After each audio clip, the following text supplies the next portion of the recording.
বিশালগড়ে ভাতা প্রদানের তালবাহানার অভিযোগ। দুরারোগ্য ক্যান্সার রোগে আক্রান্ত মহিলার অভিযোগের তীর স্থানীয় সিডিপিও অফিস ও পঞ্চায়েতের বিরুদ্ধে।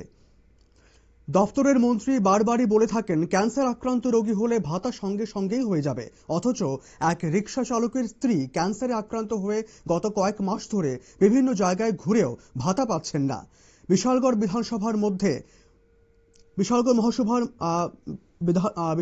বিধানসভার মধ্য লক্ষ্মীবিল গ্রাম পঞ্চায়েতের ২ নম্বর ওয়ার্ডের ঘটনা। সেই গ্রামের অত্যন্ত দরিদ্র রিকশা চালক ঠাকুর দাসের স্ত্রী রাখি দাসের ক্যান্সার ধরা পড়েন মাসখানেক আগে। তার আগে 2 বার করে জটিল অপারেশনও হয়েছে। এই গৃহবধূ নিজে বিশালগড়ের সিডিপিও অফিস সহ গ্রামের মেম্বার প্রধানদের দুয়ারে দুয়ারে ঘুরেও ভাতা পাচ্ছেন না। সরকারি অফিসে গেলে বলেন আজ না হয় কাল, আর মেম্বার প্রধানের কাছে গেলে বলে দেন ভাতার ব্যাপার একটু দেরি হতেই পারে। এই নিয়ে ভাতা বঞ্চিত এই মহিলা কি বলছেন শোনাবো। ঘটনা আমার তো 2 বার করে অপারেশন হয়েছে, এবারে ক্যান্সার হয়েছে। ক্যান্সারের পরে আমার কোনো সাহায্য কোনো কিছু নাই, এবারে দেয়া বাতাটা হয়েছে না। 3 মাস ধরে দৌড়াদৌড়ি করতেছে, গেল আজকাল না কালকা না পরশু এইভাবে ঘুরাইতেছে। এবারে আমার লগে আরেকজন ক্যান্সার হয়েছে, আমরা ভাড়া তুই তাইনার বাতা হয়ে গেছে, কিন্তু আমার বাতাটা হইতেছে না। আমি তো কোনো সহযোগিতা কোনো কিছু পাইছি না। আমার ওষুধপত্র চালাইতে খুব কষ্ট হইতেছে। আমার মাসে 6,000 টাকার ওষুধ লাগে, তো আমার চালাইতে কষ্ট। আমার বাতারা হইতো যদি তুলে তো আমি চলতে একটু ওষুধ দিয়ে না খাইতারলাম মিলে।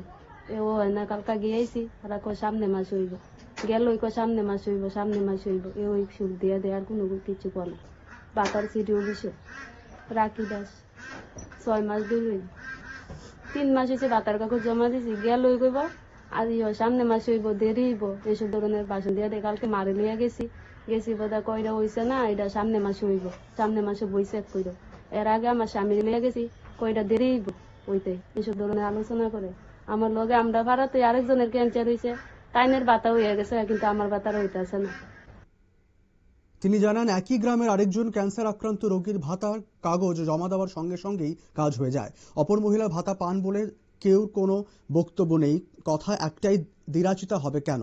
গৃহবধূ রাখি দাসের বক্তব্য, মাসে 6,000 টাকা করে ঔষধ লাগে, ভাতাটা পেলে একটু সুবিধা হতো না। এলাকার বিধায়কের থেকে শুরু করে কেউ দরিদ্র পরিবারের ডাক শুনেন না, তাই বাধ্য হয়ে বুধবার এই গৃহবধূ সংবাদ মাধ্যমের দ্বারস্থ হয়। নিয়ে নেব ছোট্ট একটা বিজ্ঞাপন বিরতি, সঙ্গে থাকুন।